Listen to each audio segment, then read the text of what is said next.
बिस्मिल्लाहिर्रहमानिर्रहीम। रब्बिश रहली सदरी व यसिरली अमरी वहलुल उक़दतम मिन लिसानी यफ़क़हू क़ौली। सल्लल्लाहु अला हबीबिही मुहम्मदिन व आलिहि वसल्लम। अस्सलामु अलैकुम अहबाब सिद्क़ व वफ़ा। उम्मीद करता हूँ आप तमाम खैरियत व आफ़ियत से होंगे और अल्लाह सुब्हाना ताला की कुर्बतों को समेट रहे होंगे।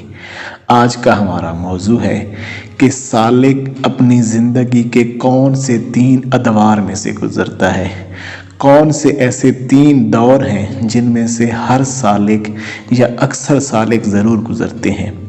तो इस बड़े खूबसूरत मामले को समझने के लिए हम हजूर नबी करीम सल्लल्लाहु अलैहि वसल्लम के एक सहाबी हज़रत अमर बिन आस रज़ी अल्लाह ताला अन्हो की बारगाह ख़ास में चलते हैं और वहाँ से बड़े खूबसूरत मोती समेटने की कोशिश करते हैं। हज़रत इब्ने शमासा महरी रहमतुल्लाह अलैह से रिवायत है कि हम हज़रत अमर बिन आस रज़ी अल्लाह अन्हो के पास उनके आखिरी वक्त में मौजूद थे। वो ज़ारो कतार रो रहे थे और दीवार की तरफ अपना रुख किए हुए थे। उनके साहिबजादे उनको तसल्ली देने के लिए कहने लगे, अब्बा जान, क्या नबी करीम सल्लल्लाहु अलैहि वसल्लम ने आपको फ़लाँ बशारत नहीं दी थी? क्या रसूलुल्लाह सल्लल्लाहु अलैहि वसल्लम ने आपको फ़लाँ बशारत नहीं दी थी? यानी आपको तो नबी करीम सल्लल्लाहु अलैहि वसल्लम ने बड़ी बड़ी बशारतें दी हैं।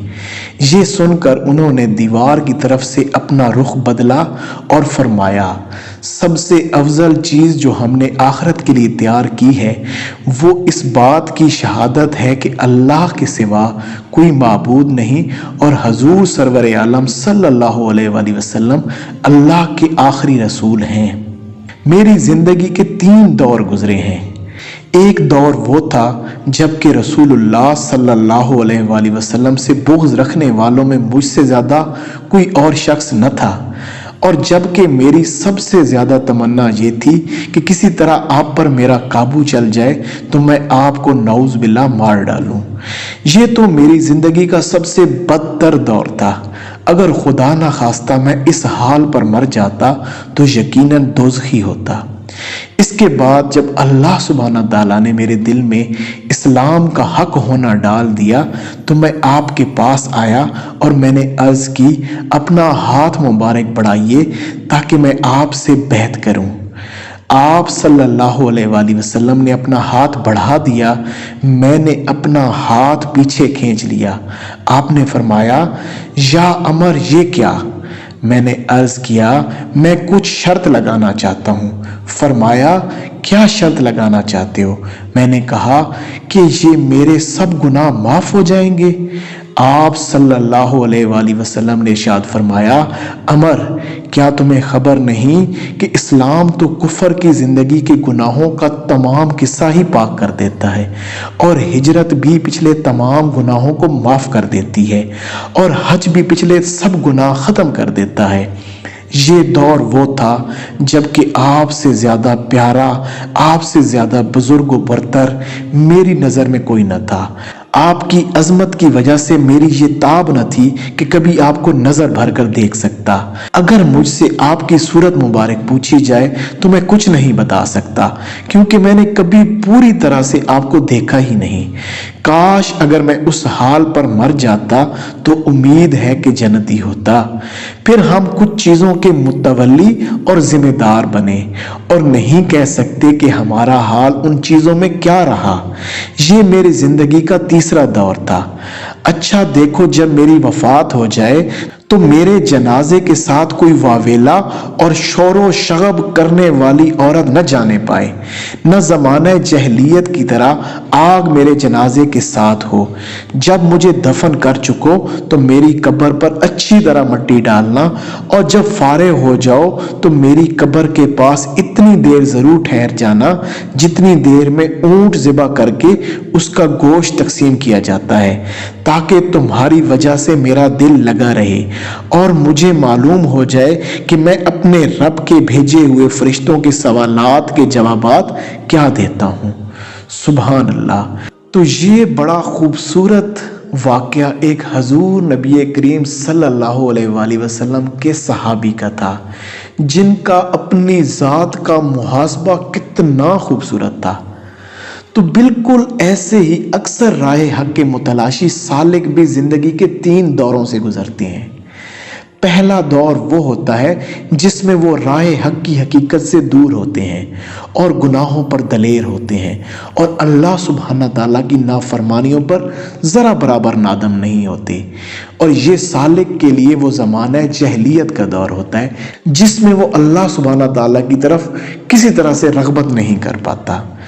پھر ایک وقت آتا ہے جب اس کے اوپر اللہ سبحانہ تعالیٰ کا کرم ہوتا ہے اور اللہ سبحانہ تعالیٰ اس کو سچی توبہ کی توفیق عنایت فرماتا ہے، اور اس توبہ پہ قائم رہنے کے لیے اس کو ایک شیخ کامل کی صحبت اور جماعت نصیب ہو جاتی ہے۔ تو یہ سالک کا وہ دوسرا دور ہوتا ہے، اور یہ وہ وقت ہوتا ہے جو سالک کے لیے بہت ہی خوبصورت اور خاص ہوتا ہے۔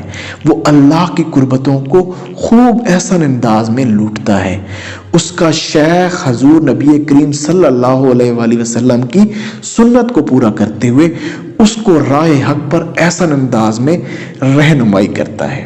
اگر وہ شخص ادب اور محبت والا ہوتا ہے اور شیخ اور رہنما جس نے اس کو راہ دکھائی ہوتی ہے اس کی ذات کے ساتھ اللہ سبحانہ تعالیٰ کے لیے محبت رکھتا ہے، تو اس کو اللہ کے خزانوں سے ظاہری اور باطنی بہت کچھ عنایت ہوتا ہے، کیونکہ اس نے اصحاب رسول کی سنت پوری کی اور ایک شیخ کے ہاتھ پہ بیعت کیا، جیسے اصحاب حضور نبی کریم صلی اللہ علیہ وآلہ وسلم کی ہاتھ پہ جا کے توبہ کیے کرتے تھے۔ تو اس نے بھی ایک شیخ کے ہاتھ کے اوپر توبہ کی، اور شیخ نے بھی حضور نبی کریم صلی اللہ علیہ وآلہ وسلم کی سنت کو پورا کرتے ہوئے اس کی راہ حق کے اوپر رہنمائی کی اور اس کو اللہ سبحانہ تعالیٰ کی قربتوں کا راز سمجھایا۔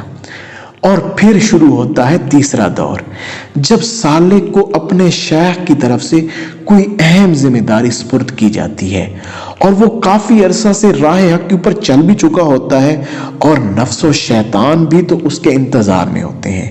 تو نفس و شیطان اس کے دل میں راہ حق کی اہمیت کو ختم کرنے کا وار کرتے ہیں کہ اب اس کو اندر ہی اندر سے یہ گمان دلاتے ہیں کہ تم تو سب کچھ جانتے ہو، تمہیں اب مزید صحبت اور معاملات کی ضرورت نہیں، اور وہ شخص پھر ان حجابات میں اگر آ جاتا ہے تو وہ اپنی ذمہ داریوں سے نکلنے لگتا ہے۔